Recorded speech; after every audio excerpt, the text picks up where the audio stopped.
সংগ্রামী সাথী বন্ধুগণ, মাওলানা রইসউদ্দিন ওনার উস্তাদ যে কথাগুলো বললেন, প্রশাসন থেকে শুরু করে আজকের কোন পক্ষ মাওলানা রইসউদ্দিনের পক্ষে এখন পর্যন্ত কোন স্টেটমেন্ট দিতে আমরা দেখি নাই।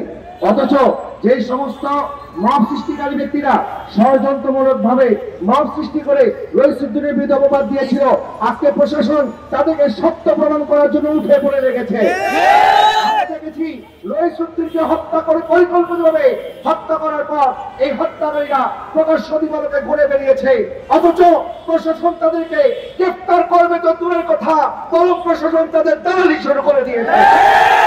আমরা দেখছি একের পর এক নাটক সারাচ্ছে রইসউদ্দিনের হত্যার একদিন পর তারা তদন্তের নামে সেখানে একটি নাটক করে সেখান থেকে বিভিন্ন আলামত তারা সংগ্রহ করার একটা নাটক তৈরি করেছে। অতঃপর গতকালকে আমরা দেখেছি কিছু ভারতীয় মহিলাদেরকে রাস্তায় নামিয়ে দিয়ে আমার শহীদ রইসউদ্দিনের বিরুদ্ধে নতুন নাটকের শুরু করতে চায়। আমি তাদেরকে জিজ্ঞাসা করতে চাই, যখন রইসউদ্দিন জীবিত ছিল, দীর্ঘ 2 মাস যাবত সেখানে ইমামতি করেছে, তখন আপনারা কোথায় ছিলেন? রইসউদ্দিনের বিরুদ্ধে এই অভিযোগ কোথায় ছিল? রইসউদ্দিন কবরে চলে গেছে, তারা বলতেছে এখন তারা নাকি রইসউদ্দিনের ভয়ে আবার রাস্তায় নেমেছে।